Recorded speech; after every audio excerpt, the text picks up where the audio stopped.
Welcome students, welcome to Tara Study Point Class 10 Sample Paper Solution 2020-2021 Basic Mathematics Part B। इस video में हम करेंगे question 27 और 28 sample paper का। Students, मेरी आपसे रिक्वेस्ट है कि आप मेरे काम को सपोर्ट करें और इस वीडियो को ज़्यादा से ज़्यादा 10th क्लास के स्टूडेंट्स के साथ, अपने फ्रेंड्स के साथ शेयर करें और सब्सक्राइब पर क्लिक करें और उसके बगल में जो घंटी का निशान आता है उसे भी ज़रूर दबा दें ताकि जब भी मेरी वीडियो आए आपको उसकी नोटिफिकेशन टाइम पर मिल जाए। तो 26 तक के क्वेश्चंस हम पिछली वीडियोस में कर चुके हैं और आपको उन वीडियोस के लिंक डिस्क्रिप्शन में भी मैं दे दूंगी, आप वहां से भी देख सकते हैं। ठीक है, और आइए अब हम करते हैं क्वेश्चन नंबर 27। सिद्ध कीजिए, proved that √3 is an irrational number. हमें क्या करना है, हमें सिद्ध करना है कि करनी 3 एक अपरिमेय संख्या है। ये वाले क्वेश्चंस तो आपने बुक में देखे ही होंगे। ये इस तरह के क्वेश्चंस हर बार आते हैं पेपर में, ये बहुत ही इम्पोर्टेंट क्वेश्चन है और 3 नंबर के क्वेश्चन 3 नंबर का आएगा ये आपका, चाहे √2 आ जाए, √5 आ जाए, √3 आ जाए, सबका करने का तरीका एक ही होगा, बस आपको स्टेप्स वही रखने होंगे और संख्या बदलनी होगी। तो आप ध्यान से देखिए हम इस क्वेश्चन को कैसे करेंगे। मैं आपको बहुत ही आसान से आसान तरीके से समझाने की कोशिश करूंगी। अगर आपको कोई दिक्कत आती है तो आप कमेंट बॉक्स में मुझसे पूछ सकते हैं। आइए देखते हैं क्वेश्चन नंबर 27। सिद्ध कीजिए कि करनी 3 एक अपरिमेय संख्या है। सबसे पहले देखिए हमें सिद्ध क्या करना है कि करनी 3 एक अपरिमेय संख्या है। तो हम क्या करते हैं, हम इसका उल्टा मान लेते हैं। हम इसका उल्टा मान लेंगे कि करनी 3 एक परिमेय संख्या है। माना करनी 3 एक परिमेय संख्या है। इसने सिद्ध करने के लिए बोला है कि अपरिमेय संख्या ये सिद्ध करो, पर हम इसका उल्टा मानेंगे कि ये एक परिमेय संख्या है।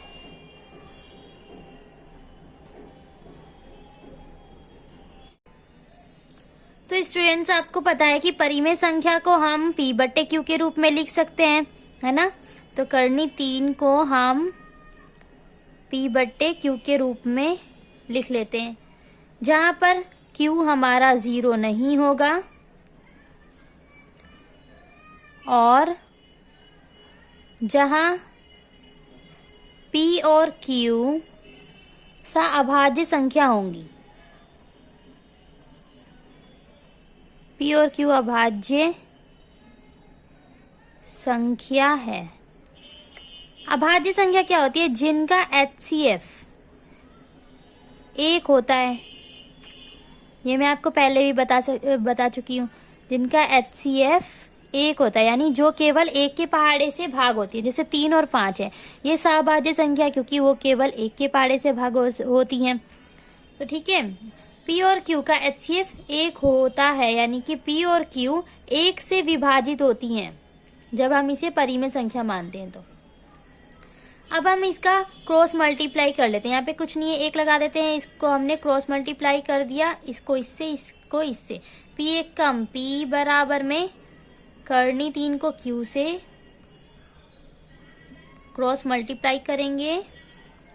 अब दोनों पक्षों का वर्ग करने पर क्या लिखेंगे, ये स्टेप्स आपको याद रखने हैं और इसी के अनुसार सारे क्वेश्चंस करने इस तरह के करनी वाले कि अपरिमेय संख्या।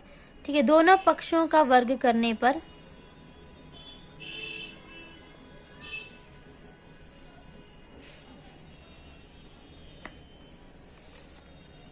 तो जब हम दोनों पक्षों का वर्ग कर देंगे तो क्या आ जाएगा, P/Q इसका वर्ग कर दिया, करनी 3 का वर्ग कर दिया, Q का भी वर्ग कर दिया। अब ये रूट से कट गया P/Q और क्या बचा हमारे पास, 3 Q/2। ये हो गया हमारा समीकरण 1। अब देखिए यहां पर क्या हो रहा है, 3 जो है Q के साथ मल्टीप्लाई हो रहा है, पर P के साथ क्या हो रहा है, भाग हो रहा है, यानी विभाजित हो रहा है। 3 क्या हो रहा है, P क्या हो रहा है, 3 के साथ विभाजित हो रहा है। तो हम क्या लिखेंगे, क्योंकि PQ2 3 से विभाजित होता है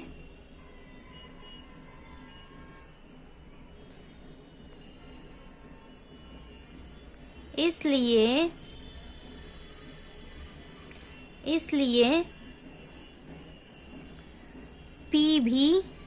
P भी क्या होगा, Q से 3 से विभाजित होगा।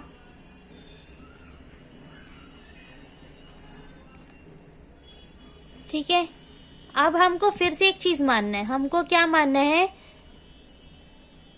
हमको 3Q को R मानना है।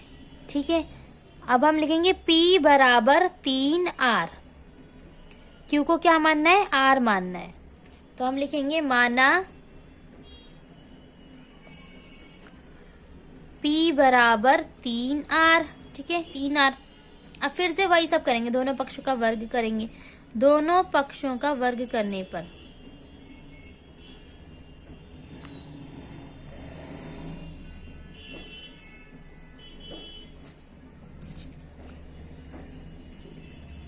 तो क्या जाएगा, PQ2 और 3R2 वर्ग कर दिया। तो हम इसका वर्ग खोलेंगे तो क्या हो जाएगा, 3 तिया 9R2। अब PQ2 की जगह हमें क्या लिखना है, 3Q2। PQ2 बराबर कितना है, 3Q2। तो हम लिख देंगे 3Q2 बराबर 9R2। 3 से 3 एकम 3, 3 तिया 9। तो क्या बचा, और यहाँ पे क्या बचा, 3R2। अब जैसे यहाँ पर हो रहा था, P किससे विभाजित हो रहा है, 3 से। इसी तरह से Q2 क्या हो रहा है, 3 से विभाजित होता है। तो हम यहाँ पे लिख देंगे Q2 3 से विभाजित हो जाता है,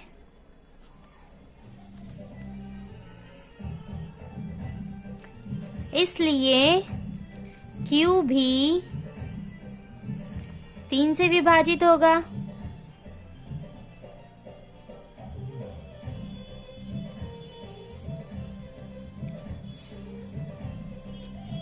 P और Q, अब देखिए हमने क्या कहा था कि P और Q सिर्फ 1 से ही भाग हो सकते हैं, पर यहाँ पे क्या हो रहा है, ये दोनों 3 से विभाजित हो रहे हैं। तो हम क्या लिखेंगे,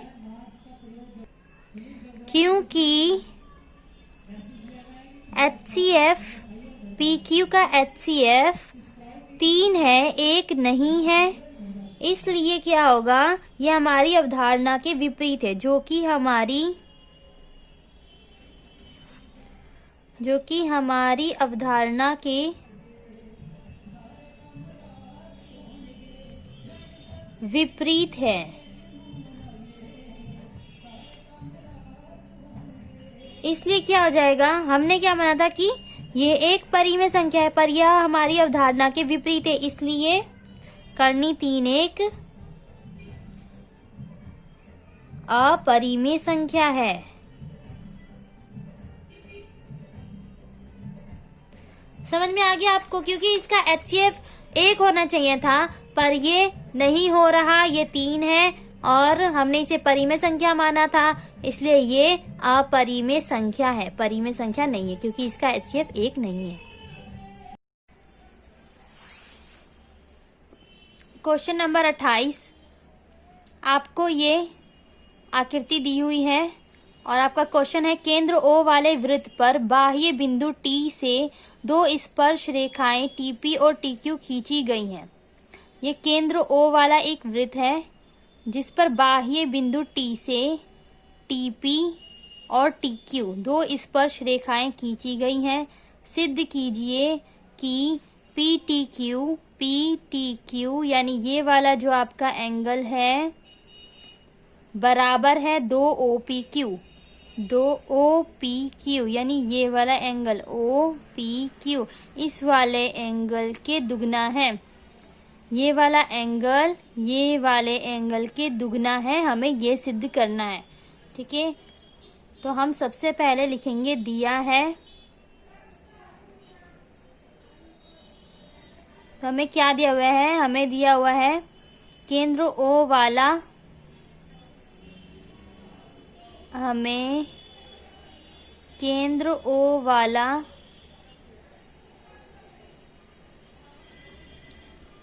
एक वृत्त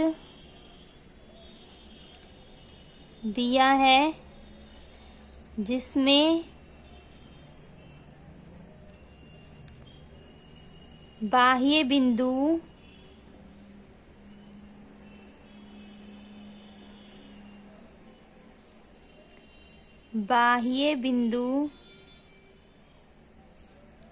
T से दो स्पर्श रेखाएं TP तथा TQ खींची गई है।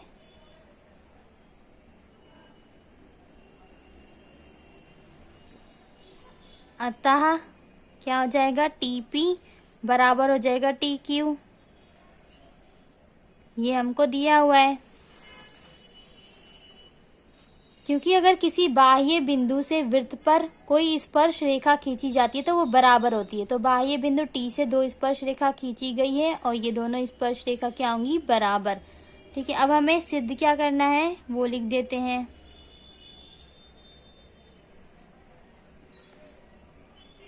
सिद्ध करना है एंगल PTQ बराबर है 2 OPQ। अब देखिए इसको सॉल्व किस तरह से हम करेंगे।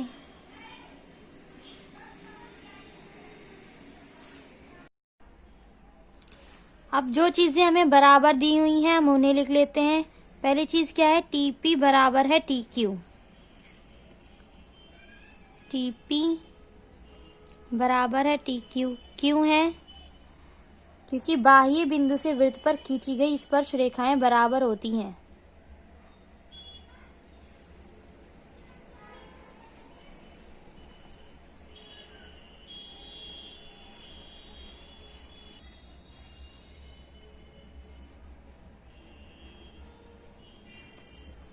और क्या चीज बराबर है, TQP।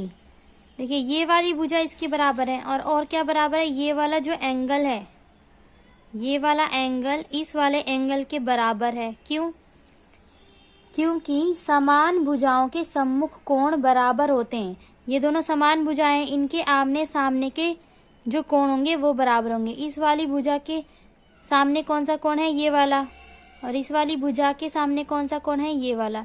यानी ये दोनों क्या होंगे, बराबर होंगे। तो हम लिख देंगे एंगल TQP बराबर एंगल TPQ।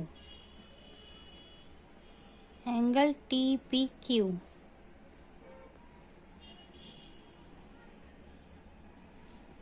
क्यों, क्योंकि समान भुजाओं के सम्मुख कोण बराबर होते हैं।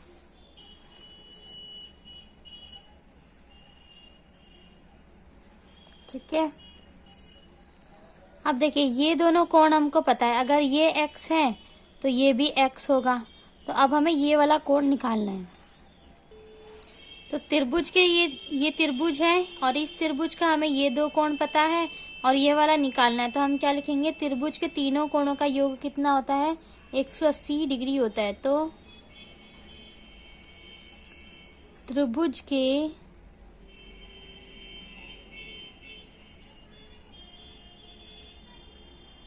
तीनों कोणों का योग बराबर 180 डिग्री। एक हमें पता है x है और दूसरा भी x है, तीसरा हमें नहीं पता। कौन सा नहीं पता, PTQ। लिखेंगे एंगल PTQ बराबर 180 डिग्री। अब x क्या हो जाएगा, 2x प्लस में PTQ बराबर 180 डिग्री। PTQ यहीं रहेगा, 180 भी यहीं रहेगा और ये 2x कहाँ जाएगा, यहाँ पर माइनस में। ठीक है, ये हो जाएगा हमारा समीकरण 1। यानी PTQ हमारा कितना आया है, 80 माइनस 2x। अब हमारा ये वाला एंगल निकल गया। अब हमें कौन सा निकालना है, ये वाला।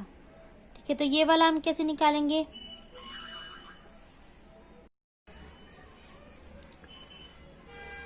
तो अब हमें ये वाला एंगल निकालना है। तो ये वाला एंगल हमें कितना दिया हुआ है, x दिया हुआ है। तो ये पूरा कितने का हो जाएगा, 90 डिग्री का। क्यों?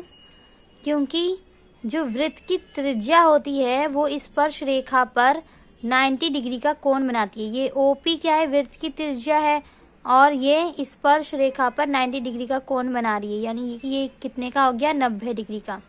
तो हम लिखेंगे TPO बराबर 90 डिग्री। लिखेंगे अब एंगल TOP बराबर 90 डिग्री। क्यों? त्रिज्या स्पर्श रेखा पर लंब होती है, 90 डिग्री का कोण बनाती है, वही लिख देंगे। त्रिज्या स्पर्श रेखा पर लंब होती है। ठीक है। अब देखिए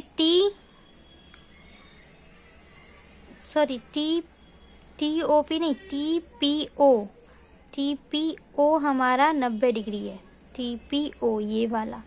ठीक है। अब TPO में दो एंगल है, एक इधर वाला और एक इधर वाला। ठीक है। तो हम इसको कैसे लिख सकते हैं, x प्लस में ये वाला एंगल कौन सा है, OPQ। ठीक है। ये वाला एंगल कौन सा है, OPQ। तो हम लिखेंगे TPO को लिखेंगे x प्लस में OPQ। ठीक है, बराबर 90 डिग्री। इसको हमने खोल के लिख दिया। अब OPQ यहीं रहेगा और 90 भी यहीं रहेगा, और x यहाँ से आके क्या हो जाएगा, माइनस में। तो OPQ हमारा कितना आ गया, ये वाला आ गया हमारा 90 माइनस x, और ये वाला कितना आया था, 180 माइनस 2x। तो ये हो गया हमारा समीकरण 2। अब आप ध्यान से देखिए, ये वाला कोण इसके दुगना है ना, ये 90 है तो ये इसका दुगना है, 180 है, ये x है तो ये इसका दुगना है, 2x है। तो हमें क्या बताना था कि PTQ बराबर 2 OPQ, यानी दुगना है इसका, ये बताना था। तो ये हमारा सिद्ध हो जाता है समीकरण 1 और समीकरण 2 से। तो हम लिख देंगे समीकरण 1 और 2 से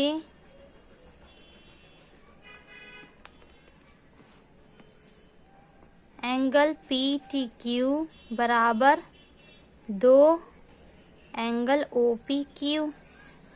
ठीक है।